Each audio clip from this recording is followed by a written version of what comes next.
we're going to clean up, we'll be cleaning up 11 and moving into 12. The words of the day. I'm not sure if I gave you this word as a word of the day, but this is that word that we keep talking about, piran, whatever. It's pirizo. It means specifically to pierce in Greek. But it's translated to test. But, you know, this is kind of the problem we have with our English translation, right?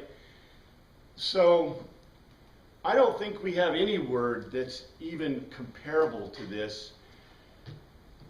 The implication, to us, a test means we're sitting down with a piece of paper and we're, you know, regurgitating facts, figures, or whatever, calculating.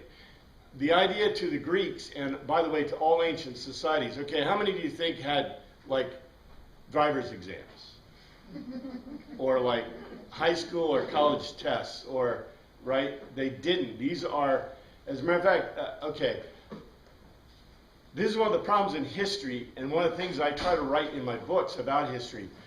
But history, to us, our history is our event horizon. It's what we've lived through in our lives. And so we expect the whole world to always be like what we have experienced. That's our event horizon. And so the foods, the things we do, the things we experience, TV, there's certain people, I bet, well, I expect all of us, we lived in the TV generation and the radio generation, right? So we all expect those things. But they are relatively new. Airplanes are new. Cars are relatively new. Trains are a little older than that, but we're not talking, you know, hundreds and thousands of years. But in our worldview, tests and examinations are the same kind of thing. In the ancient worldview, what's the only kind of test they were making, really? Oral tests. Well, You're talking about information or physical things where you went in a battle or something like that. Yeah, exactly. You know, I'll give you oral tests because we've talked about that before. Remember the Hebrew, especially in the Hebrew, but in the Greeks, you're thinking right.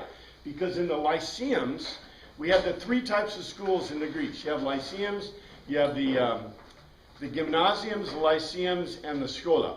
So in the gymnasiums, you would expect there to be some level of tests, but guess what kind of tests they did in the gymnasiums? Physical.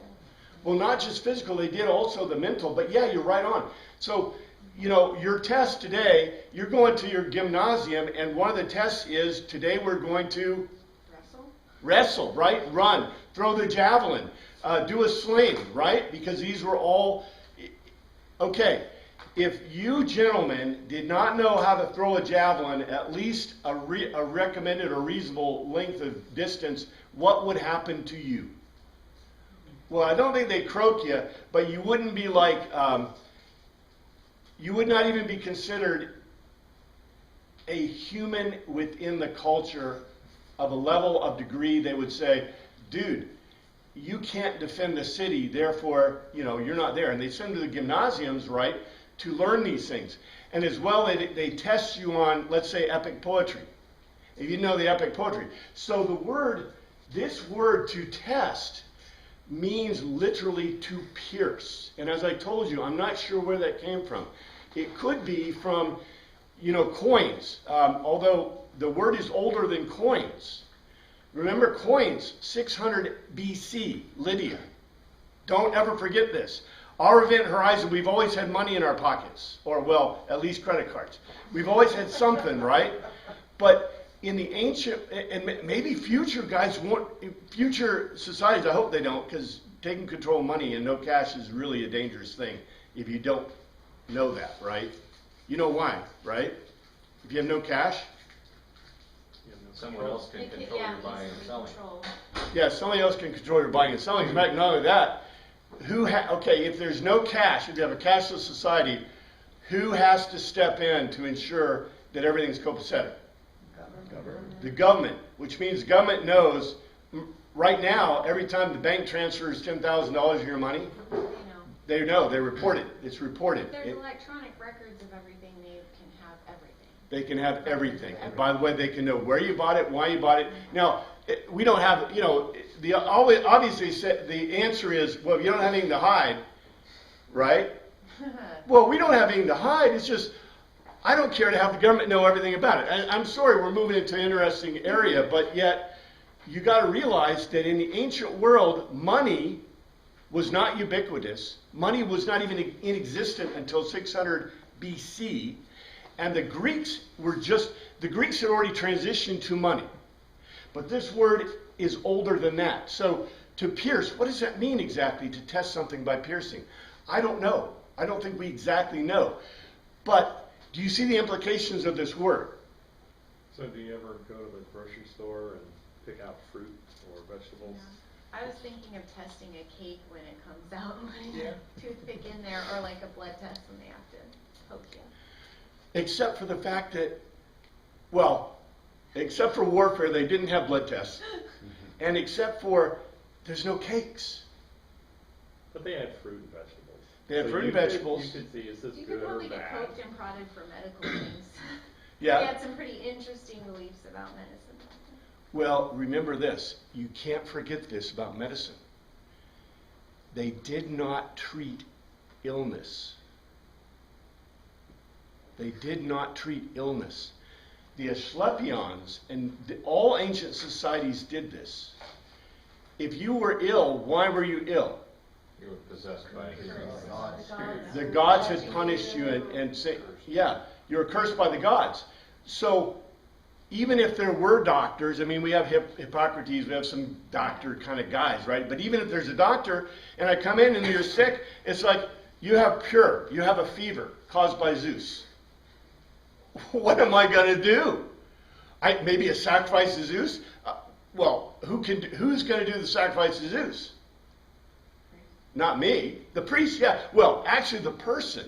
See, that's the other thing we've got. We have this view of sacrifice, right? That you go to the priest and the priest is taking care of your sacrifice. But actually, what does the Torah tell us? You're doing it. The priest only took over because, oh my goodness, he had to regulate because, well, actually I think it was for the sake of the people. Because you know what happened, right? The person would bring the animal to the priest and do a slop job on the slaughter of, the sacrifice. And the priest would say, you did it wrong, you need another animal. And guess what? That really irritated people. So somebody said, well, maybe the priest should do it. And guess what? If a priest does it, is it ever wrong? No way, because there's no way he's going to lose that income. So, you put the moral hazard on where it belongs. But the point about this word is, this word to test, to pierce, has deep implications. For example, one of the kind of tests that you can make on a person is to torture them, right? Or warfare, to pierce. So the word comes from to pierce, and it has great connotations in the Greek language that it doesn't have in English. Here's another word that I thought was really neat. These don't have any huge implications for translation, but I just thought they were kind of interesting words to look at. This is a verb. So this is a verb form. Planomenoi. So the word is plano, from plane, which means roving as a tramp, like a tramp. So plano can be an imposter, misleader, etc. Plano. The word itself as a verb means to roam. To roam. So very interesting. Now, of course, if we have a word to roam, well, there's a bunch of connotations, especially within the context of Greek, the Greek first century, right? One of them is Horos, the way, right? The way. The implication in Horos is, are you roaming? No. Off the path. Yeah, if you're roaming, you're off the path, right? Which is why this word You notice in the King James, go astray, deceive, err, seduce, wander, be out of the way. Yeah, they're all negative connotations. Are they appropriately negative? Maybe. I think it's kind of interesting. The other problem you have is, okay, remember, we're talking about, I've given you the conjecture, this document was written, we believe, after 70 AD. 70 AD is the destruction of the temple in Jerusalem. So where'd the people go? I have given you the conjecture. I'm certain that if we have the historical data, we could prove pretty much beyond a shadow of a doubt that 90% of them went from Jerusalem. There's probably a large percentage that went into the diaspora anyway. There's already the diaspora. They had relatives other places. But they didn't go to the Galil because that was too close, right? And Herod, and by the way, by this time Herod was Gagonian anyway, so there really was only Roman rule over all the Levant, pretty much. They didn't go to Babylon because They didn't have good history there. yeah, they did not have a good history, plus most of them are Romans. Well, what would happen, okay, let's say we're in a normal construct. If people from a foreign nation came into your lands, what would you say? What are you doing here? Yeah, you're invading us. What are you doing here? Especially from an enemy nation. In normal cultures, you'd say, this is not a good thing, but, so there's no way the Babylonians, probably you came across the borders and you were speaking Latin and Greek, they'd probably croak you, but okay. There are some who have theorized that a lot went to Babylon, but I find that hard to believe. Mostly they'd be out into the Greek, diaspora. But we do know historically a lot went to Alexandria. And so the point of Hebrews is Alexandria. And so therefore, you could say they were a Roman, right? And that would be a positive connotation within that context, as well as a negative. So that's just the point I wanted to make. What happens in English is when I want to translate this word, guess what I usually translate it to? Test. That has no negative connotation, really, unless you're really test-centric, like test, right? And likewise, this word. The connotation could be always negative, but it isn't necessarily negative. It's a word in Greek that has some negative connotations, but yet, how do you translate it, right? Yes, sir. Someone asked this last week, but when they pierced Jesus' side, was it that word? Mm-hmm. Yeah. So in that case, they used actual pierce, To pierce, yes. and they actually translated pierce, but in others they're translating it test. Yes. And this is an issue because they were testing, someone made a comment, and it's correct, they were testing to see if he is dead. I don't think that's the ultimate meaning for that word, right? But yet it's a word, it's what we do, right? We need a word, what do? There are a million words you can choose from in English, and most of us have only about 20,000 of them in the context of our vocabulary, right? And that's if you have a really good vocabulary. A lot of people have a lot lower, which is pretty sad, but about 20,000 words is your normal vocabulary. And so when you're trying to figure out a word, you go into your vocabulary and you try to find one that fits. In English, we have a gazillion that will fit, right? But Greek is not exactly the same. Limited number of words, and you try to fit them specific, concretely. Yes, ma'am. Would a word like trial maybe be a good translation? We think about trial as sort of trial by fire, or we still have that concept in our society that through your sufferings, your true nature is revealed or tested. Not at all. As a matter of fact, there is a Greek word that is the word, remember the word that says, thou shalt not judge? And I'm trying to remember what that word is. It starts with a K. It's krizo or something like that. In Greek, the word for judicial, whatever, judging is that word. And it means legally judging. And I think we've talked about it, but it has connotations like when it says thou shalt not judge, right? It's not telling you not to judge. It's a different context in Greek, and we've mentioned that before. Macarena, which is the word for sword, is judicial punishment. There's a whole subset of words that are applied specifically to judicial testing. This word could be translated torture, but it would not be judicial torture. Matter of fact, Macarena would fit within that I'm context. not really thinking of judicial sense of the Uh-huh. word trial, but a trial like a suffering. You know, we speak of sufferings as trials, right?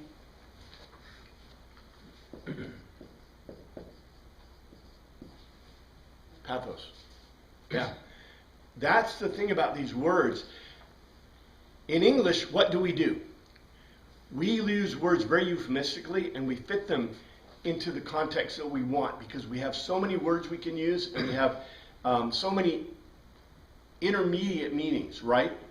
Where Greek is not exactly that way. But what you said is not exactly wrong, you know, but yet I would say that this word, when you see it, it means very specifically to test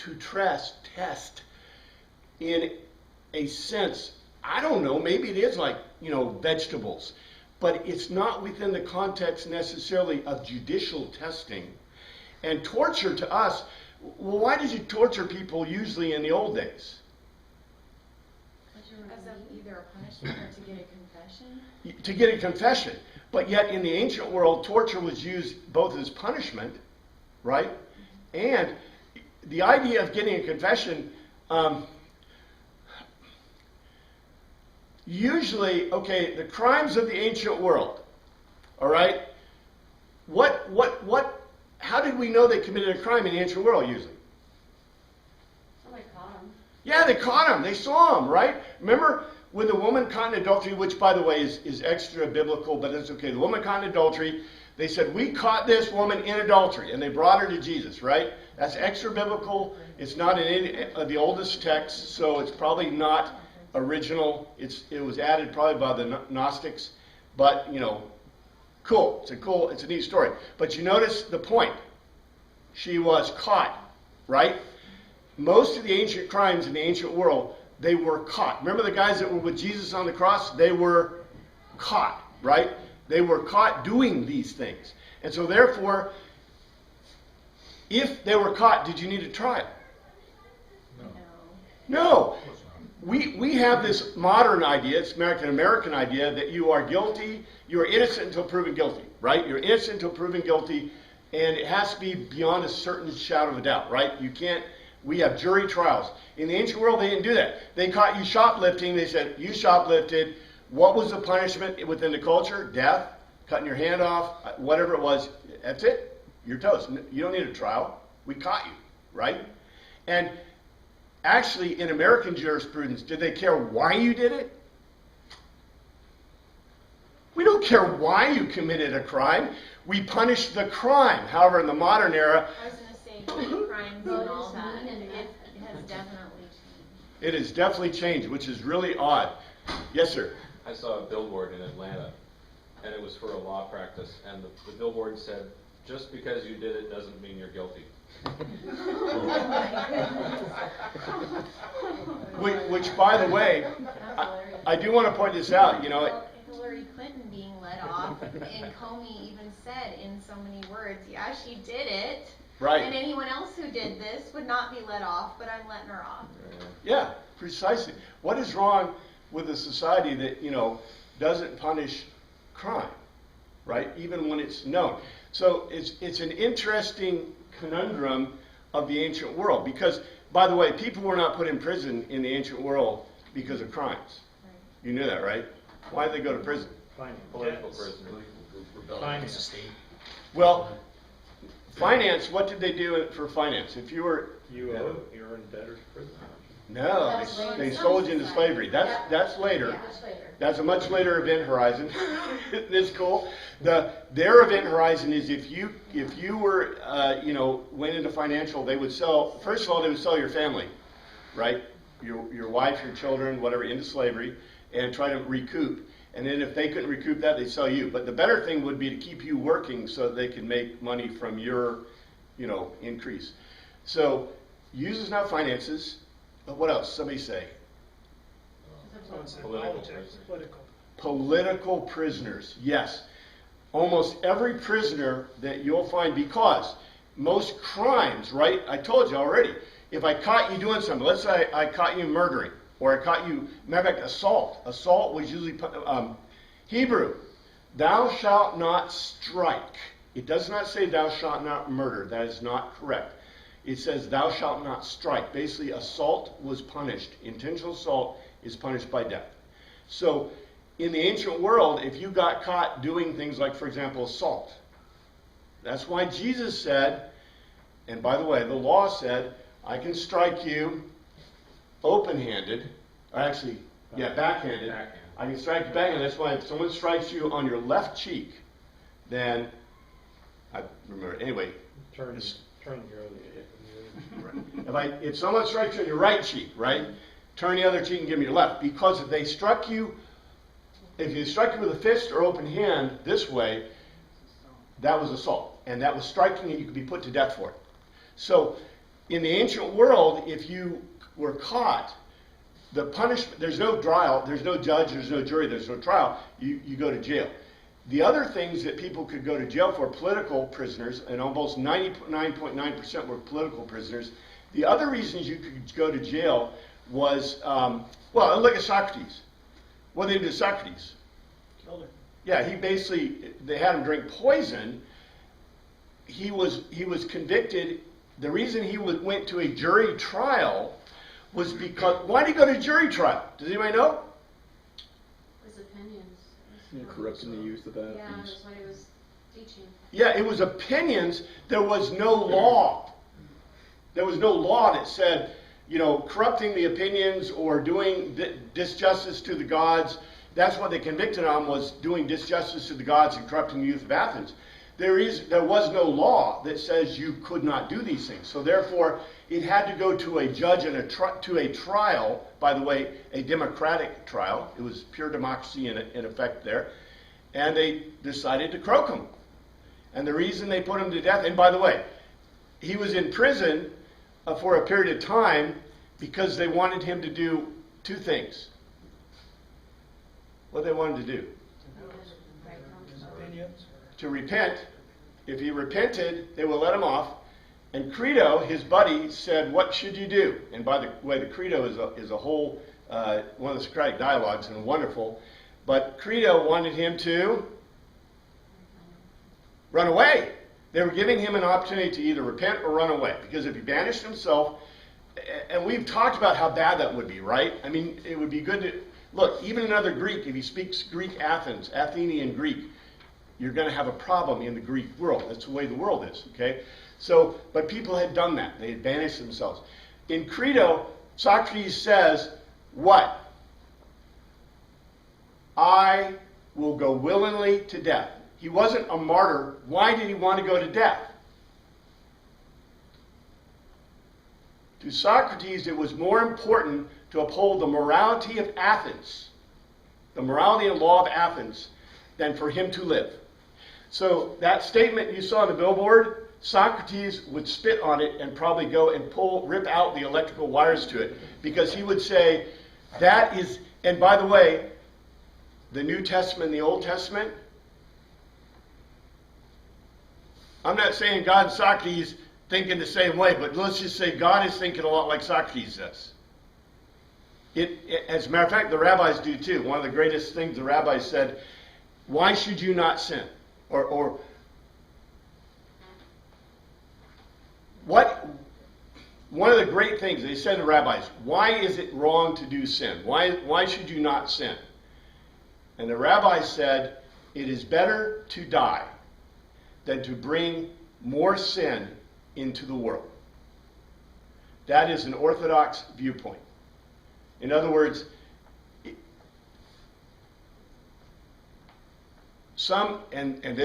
Mishnah, you get the different groups, but some rabbis have said it's okay to sin, like for example, lying, like a spy.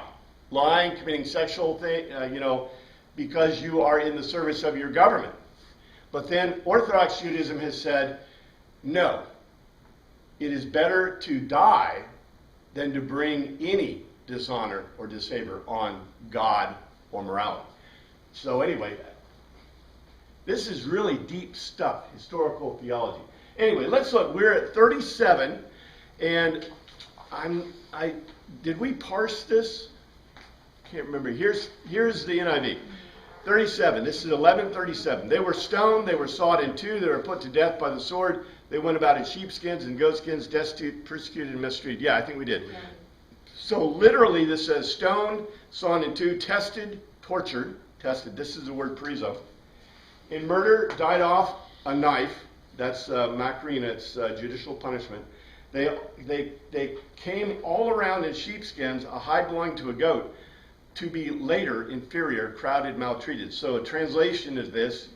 I hate translations, but here's a translation to help us understand it better. Stoned, sawn in two, tortured, murdered with a knife, died off. That means murdered with a knife, they died off. They came all around in sheepskins, hides belonging to a goat, to be inferior, crowded, and maltreated.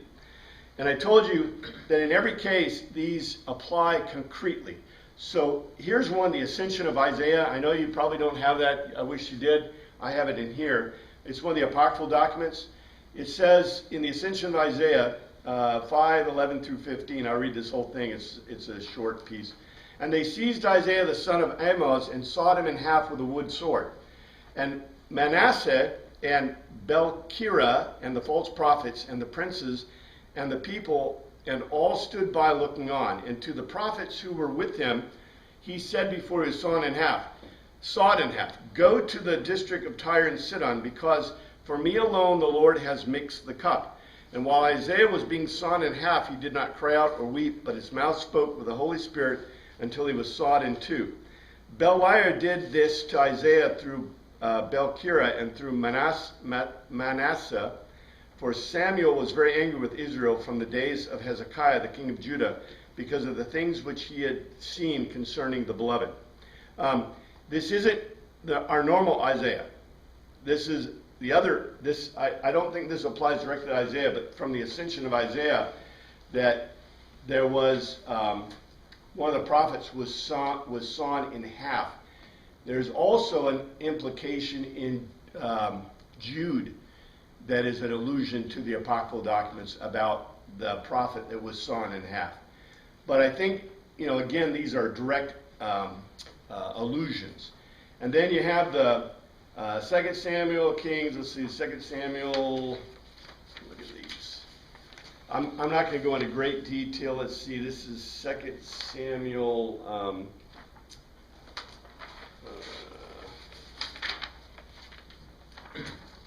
Let's see, 2 Samuel 12:31. And brought out the people who were there, consigning them to labor with saws and with iron picks and axes. He made them work at brick making. Did this? I'm not sure how that fits, but anyway, that's one of the allusions, or direct allusions to it. As I said, the way that they take this is when you see the words and you look in the Greek Septuagint or you look in the LXX, you can see these words directly. One thing I want to mention, though, a wooden sword or wooden saw. What would I usually cut with a wooden saw? And why would I have a wooden saw? Bread? That's great. Bread is a great one. There's other things I need to saw. One of the things that's really interesting, and we don't think about much, how do you prepare meat if you don't have a knife? The first thing you try is like chips of stone chips. Anybody ever tried to do meat without any kind of utensils? Okay, ever tried to use your teeth? Okay, I would recommend not. Ancient peoples had like bad teeth, and one of the reasons is because they probably, there's a lot of stuff they didn't, but they used stone knives and meat. If you're a Boy Scout, it's tough. So, sawing it with a wood saw. Oh, guess what? That works. And even before bread, although bread is a means, right? And I also want to mention, what the first thing that any time a nation is taken over by another nation, the first thing they do is take all your weapons. Take all your weapons. So all you're left with is, and I want to point this out, I think this is really important. We don't ever see this, it's not within our Wendhuizen. But what happens to the rations and the food that the people have when I take their ability to use especially knives, metal materials? It goes down significantly, right? You can't hunt things too if you don't have bows and arrows or whatever, you're in big trouble. Bingo, you are in big trouble. And just by taking, and by the way, you notice the Romans were the first group that when they put people, whole societies in captivity, they let them keep their tools. They didn't let them keep, of course, tools of war, although they did let Herod and the temple guards keep their stuff, as long as they stayed in the temple. Kind of made a big point of that in Centurion. But the whole point is that you take away the people's ability to make a living. The Romans figured that out. Hey, we make a lot better tariffs. The taxes, right? That's not taxes. They were not tariffs. What's the word? Tribute paid to Rome. So it's a lot easier if the people can actually pay the tribute that you want them to pay. Well, weren't the Romans also good at using auxiliaries from conquered native areas, that they would incorporate them into their conquests? That was mostly later. What happened is that if you read Centurion, especially in the first century, now in the later period, and one of the reasons they give for the decline of the Roman legion was because they brought in. But originally you had to be a citizen of Rome.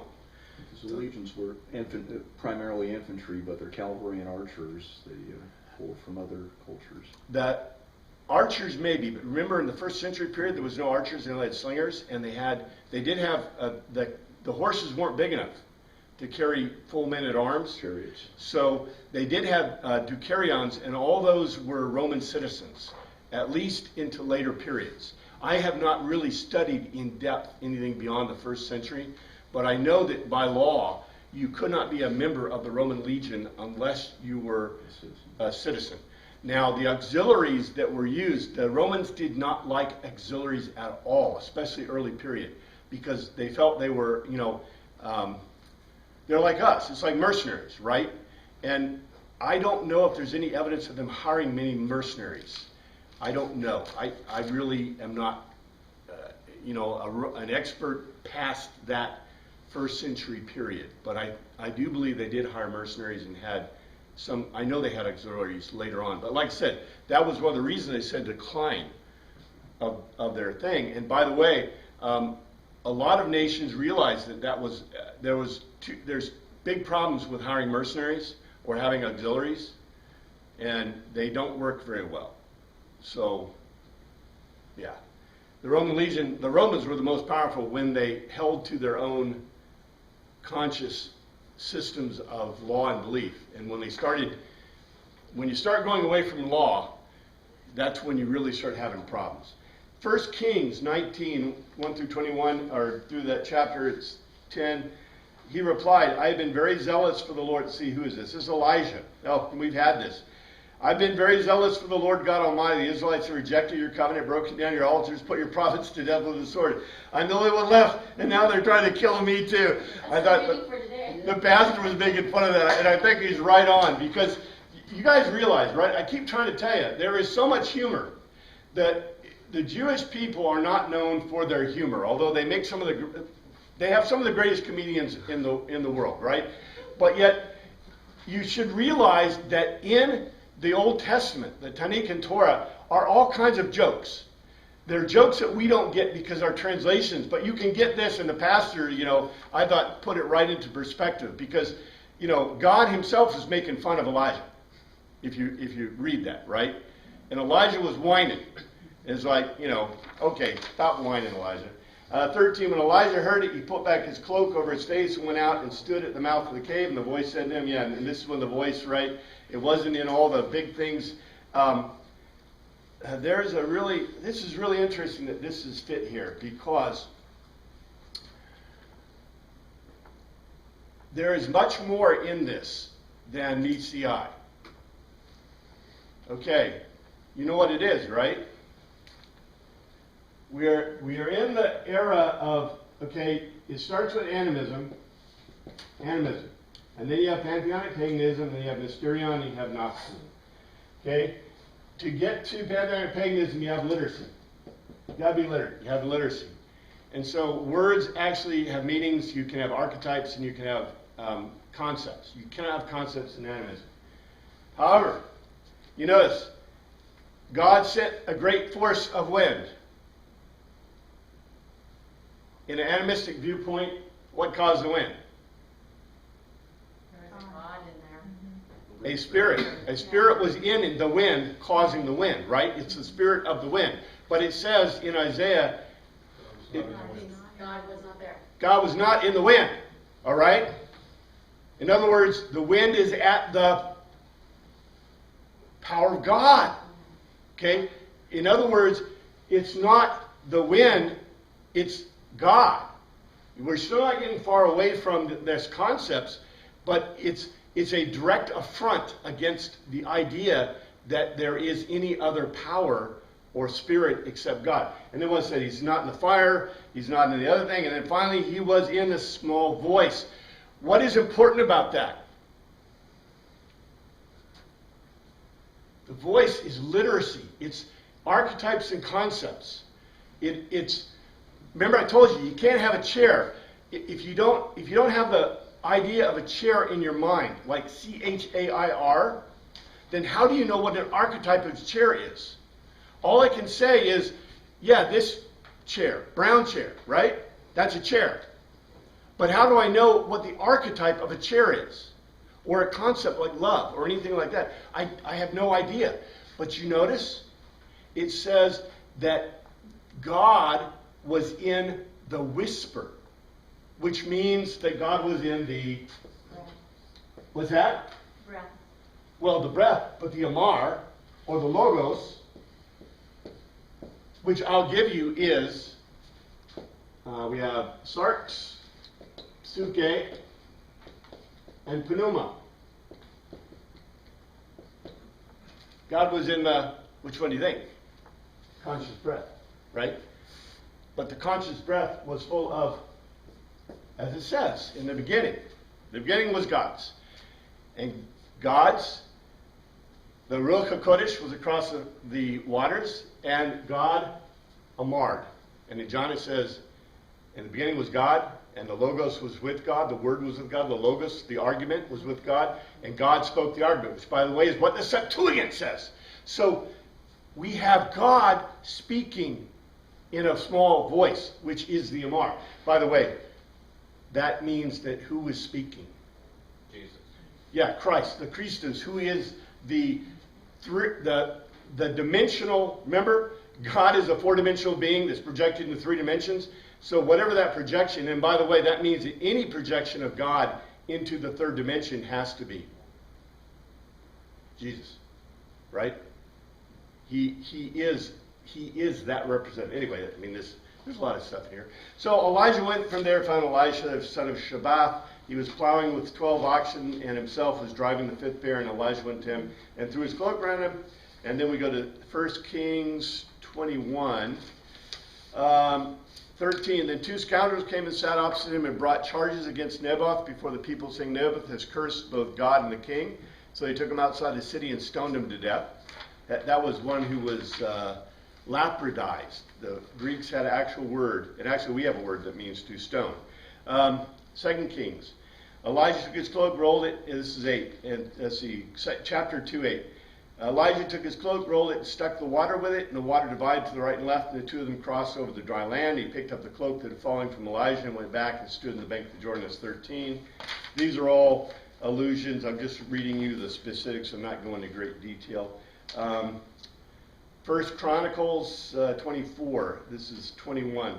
Azariah from his sons, Isaiah was first. These are the... let's see, where does this count? That was one of the references. Jeremiah 26. They brought Uriah, 23. They brought Uriah out of Egypt and took him to King Jehoiakim, who had him struck down with a sword and his body thrown into the burial place of the common people. Zechariah 13. 4, on that very day every prophet will be ashamed of his prophetic vision. He will not put on a prophet's garb of hair in order to deceive. As I said, okay, I don't mean to be confusing. I just want to go through those quickly. The point is that if we look back at 36 or 37, you can go, I've given you the references, you can go search it on your own, but if you go look at 37, we translate, stoned, sawn in two, tortured, in murdered with a knife, died off. They came all around as sheepskins, hides belonging to a goat, to be inferior, crowded, and maltreated. So what I did is I grabbed all the Septuagint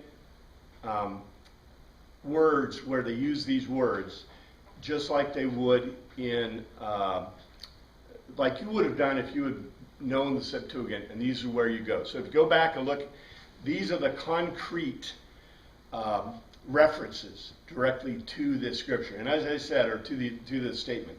Because as I said, when you look at the Greek, they're not just picking stuff out of the air. They're doing concrete. So we get the next one, 38. Here's the NIV. The world was not worthy of them. They wandered in deserts and mountains and in caves and holes in the ground, which is an interesting kind of statement here. Of is added, whom, it is whom, hos, the whole world, cosmos. It's not world, it's cosmos. The creation, the orderly arrangement, was in, it is was, not, it's interesting that we actually have the identity was, which is, what do we call that word? It's a verb, it's identity verb. It's, I was, he was, they was. So it's interesting we have that, because usually it's not a stated verb in Greek. Worthy, axios, deserving. They wandered, planeano. They wandered, planeo. They roamed. Now remember what I told you. That word has negative connotations in the Greek, and has negative connotations usually in the translations. But I just throw that out because that's the word that's used. They wandered, plano, they roamed. And one of the reasons, think about this, why might I not want to give a negative connotation to roaming? Because the Jews wandered in the desert for 40 years. Yeah, and also, who else is Roman? They are the current people. Yeah, the current people are Roman. They are the new diaspora, or the latest diaspora from Jerusalem. They roamed in superimposition, deserts, Aramea, solitude, and in is added, mountains, oros, a mountain, and in dens, spleadon, a cavern, and kai, caves, ope, a hole of the earth, of the gay, of the land. So here's a literal translation. Whom the creation, orderly arrangement, was not deserving.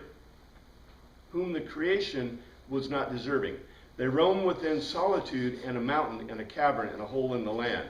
So let's see, there's not a huge change in translation. Whom the creation was not deserving, they roamed within solitude and a mountain and a cavern and a hole in the land. What is the creation not deserving of?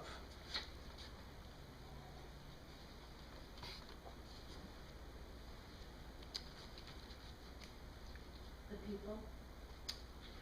That would be a... Christ. What's that? The gift of Christ. Yeah. Remember, okay? I don't mean it to be a trick question, but remember at the beginning of this? The beginning of this logos? But persuasion stands under an expectation of proof of deeds not seen. And 2, assigning a reason, in this the members of the Israelite Sanhedrin became a witness. So the whole point of this chapter, or I hate to say the logos, the whole point of this logos is about Christ. Right? And you could take I don't think it's wrong to take the conception that the whom that the creation was not deserving was necessarily those who were persuaded. But I don't think that's the point either. I think the main point is going back to the focus of the logos. The focus of the logos, the authors want us to remember who the focus of the Logos was. Yeah. I was just pondering on the word wandering. If you're wandering, the thing you're looking for is a direction, a path. And the path is the key word to Christ. He is the path. So just kind of the In play on the absence two of, words. That's the one thing you're looking for is a path if you're wandering. an absence of direction, that's kind of implied in roaming. Yeah, It's an yeah. absence of direction. Well, if you think back, and we won't go back to it, but if you think back, remember that whole section about Abraham, and they didn't use the word roaming or wandering. He was persuaded, and therefore he did, right? But the whole point of that was when he was persuaded and he did, we know he was Roman, right? And did he ever find the place? No, that goes back to the very first year, right? The whole point of this Logos, but persuasion stands under expectation of proof of deeds not seen. So did Abraham ever see the end of the expectation? No. None of the promises, right? From the land to his children, all the promises were made to him. He saw his child, right, protected by God, right? But he never saw the end of it. And so, yeah, all of those who were persuaded were still looking for the way, the Tin Hodos. And see, the implication is, okay, it's like this. We're right now sitting in a Lutheran church, right? And whether you're totally confirmed Lutheran, you've been one for your whole life, you come here, whatever, it doesn't matter. The point is that always in the back of our minds we're thinking Lutheran, Lutheran, right? Whatever that means to us. Well, guess what they're thinking the whole time? What are they called? Tin Hodos. Tin Hodos. That's why the word is so cool. The way. They're thinking in Greek, the way. Right? That's the name of their whole group, movement, and sect, and whatever. So everything is set within that context of the way. I think it's beautiful. Here's the attribution. Let's see. Okay, I'll try to put this into a reasonable context. Judges 6:2. Again, the Israelites, I'll read 1. Again, the Israelites did evil in the eyes of the Lord, and for 7 years he gave them into the hands of the Midianites because of the power of Midian was so oppressive. The Israelites prepared shelters for themselves in mountain clefts, caves, and strongholds. Let's see.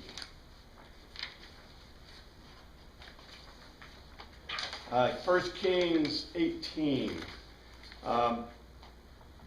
After a long time, the third year, I'll start from 1. The word of the Lord came to Elijah, go and present yourself to Ahab, and I will send rain to the land. So Elijah went out to present himself to Ahab, and now the famine was severe in Samaria. And Ahab had summoned Obadiah, who was in charge of the palace. Obadiah was a devout believer in the Lord. While Jezebel was killing off the Lord's prophets, Obadiah had taken 100 prophets and hidden them in 2 caves, 50 in each, and had supplied them with food and water. And then 13. Haven't you heard, my Lord, that I did while Jezebel was killing the prophets of the Lord? I had 100 of the Lord's prophets in 2 caves, 15 each, and supplied with food and water. 1 Kings 19. Let's see. 8. So he got up, ate and drank, strengthened from the food. He traveled 40 days and 40 nights. That was pretty good food. Until he reached Horeb, the mountain of God. 9. There he went into a cave and spent the night, and the word of the Lord came to him. What are you doing here, Elijah? So he's in a cave. Jeremiah 41. This is interesting. Let's see, 8. But the 10 of them said to Ishmael, don't kill us. We have wheat and barley, oil, and honey hidden in a field. So he left them alone and did not kill them with the others. Now the cistern where he threw all the bodies of the men he had killed, along with Jedediah, was one King Asa had made as part of his defense against Baasha, king of Israel. Ismael, son of Etham, filled it with the dead. That's interesting. That's something probably to look at because of who was killed. Anyway, so those are the references we get. Now let's go to 39. Now this is really getting interesting. 39. Here's the NIV. These were all commended for their faith, yet none of them received what had been promised. Let's see what that says in Greek. And Kai, these, hotos, these, all is pas. Pas means all. It's much more inclusive than all. I've never given it to the word as David. It's a very important Greek word. Having is added, obtained is added, a good is added. Report is mistranslated. Why did I say mistranslated? What's the word report? Why didn't I have it in here?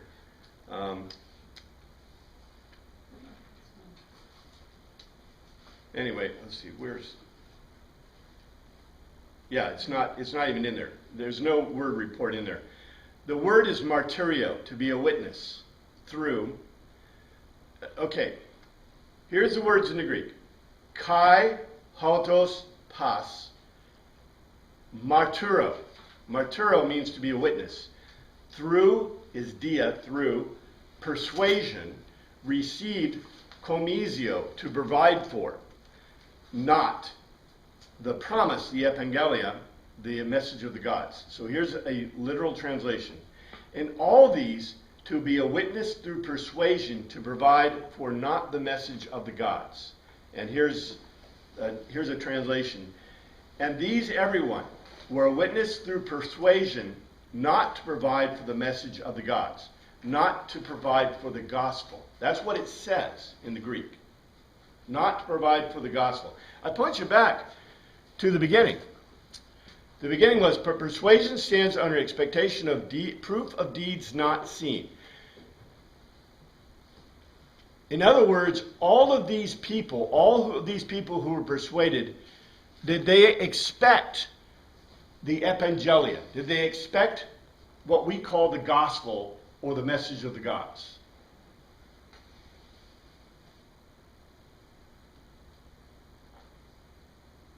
Did they expect it? Yeah, did they expect Yes. it? Well, it says here, specifically, whether they expected it or not, they not provided for the message of the gods. Through persuasion, not to provide. It says in Greek, not to provide for the message of the gods. There's two big meanings in this that are very important to us. Number one, okay, we know Christ is the subject, right, of the Logos to tell us. Here's our Logos to tell us. Christ is the subject. Who is the audience? Greeks, Egyptians, Romans, Yeah, Jews. those whom the Hebrews is written to. All right? All those people that were persuaded, we could say, enabled the gospel. But did they know it? Did they know what it would be? No. They had no idea what it would be. Matter of fact, I'll put to you, and I love this. Who said this? Some famous evangelical guy said this. Satan did not know that Jesus Christ would rise from the dead the third day. Satan thought that by killing off Christ, he was killing off God and therefore ending the rule of God. But guess what? Christ rose the third day, and the demons were shrieking because they expected God to stay dead, right? But he didn't. So this is the Greek worldview. Did the Greeks expect anybody to come back from death? No. No. I don't think the Israelites did either. I think their expectation was that, okay, what is the gospel? Remember right now, the gospel is, remember the Maccabees? The Maccabean gospel. What was the Maccabean gospel? That We've the grown Savior up. would come and establish Priest and king, right? a kingdom on earth. Right, and the priests, and guess what? Their kings were named the high priest until the Romans, and then the Romans started setting up the high priest every year, right? And putting their own in, which is a pretty good trick, right? If you want to control the society. So it's a very deep and important understanding that the focus of this is the people, because what do they have that none of these others had? They have the final message. They have the message, and you know, I would say they wouldn't say they have the final message. Or the completion maybe of the message? They have the telos, Yeah, telos. right? They have the telos. But guess what? It's a Greek logos. It doesn't mean necessarily the telos is going to change. It's like the Gospels, right? I told you, the crazies that think there's a Q have got it totally wrong. Each of the Gospels is a different logos, but they all have pretty much the same telos. The telos is, varies, right? And there's differences, but the logoses of the Gospels are beautiful in being so different. But yet they come to the same telos. That's the beauty of them. Even though they're such different, arguments. So likewise, what we have here is, I think they would never say, the gospel did not stop when Jesus Christ rose from the dead. The gospel continues. And this is historical theology. I'm not telling you something that's just pure theology. This is historical theology. It's because of the continued action of the people to whom the gospel message was entrusted that it continues. And that's what Hebrews is all about. So, and everyone were a witness through persuasion, not to provide for the gospel. Now, what does that mean exactly in the Greek? The word komizo, maybe we should look at komizo, is a primary to tend or to take care of properly, to carry off, to provide for. I think a better way of looking at this means that they didn't know what would be the gospel. Therefore, were they working for the gospel? No. They were working because they were persuaded. They may have seen little pieces, parts, right? But they never saw the whole. But they were still persuaded to do their part, right? Even if they didn't see the whole, or see the end, or see what was going to happen in the end of the whole thing. But yet, what ended up? The gospel, right? Because they were persuaded. They didn't tend to it, but yet it happened. You see, this goes back to what I told you before. Every person, and I think this is the primary message to the Hebrews that is so important. I think I'll give you a modern spin. So important to today is that the whole point of the message of the Hebrews is you're persuaded, but what are you doing about it, right? They were persuaded and they did it. Now, if they didn't do it, we wouldn't know about the person that, instead of Abraham, God went to Shmebraham. And Shmebraham was a really nice guy, but when God went to Shmebraham, what did Shmebraham say? Yeah, I'm not doing it. I like and I like this moon goddess thing. I'm okay, right? But we never heard about him because he didn't do it. So the message of the Hebrews is, guess what? You're on the road. You're Tinotos. And we don't know the full end picture either. I mean, if you read Revelation, it's pretty, it's all symbolic or whatever. It's supposed to give us maybe an overall idea, but still, we don't really always know our piece in the puzzle either. Right. But that means, see, we're persuaded, and we do. See? Well, just the whole thing, the whole step, the whole chapter leading up to that is showing them Right. where they're at in that. I mean, that hey, this is what was perceived. This has happened. Yes. So, and I imagine we'll get to that point later. You don't need to go to Alexandria for the temple because it doesn't matter. Yeah. But these are the steps that happened. They didn't know, but that was just showing them everything there. Thank you, Father, for your word. Pray you look after us this week. In your name we pray, amen. No class next Sunday. Oh, yeah. I should.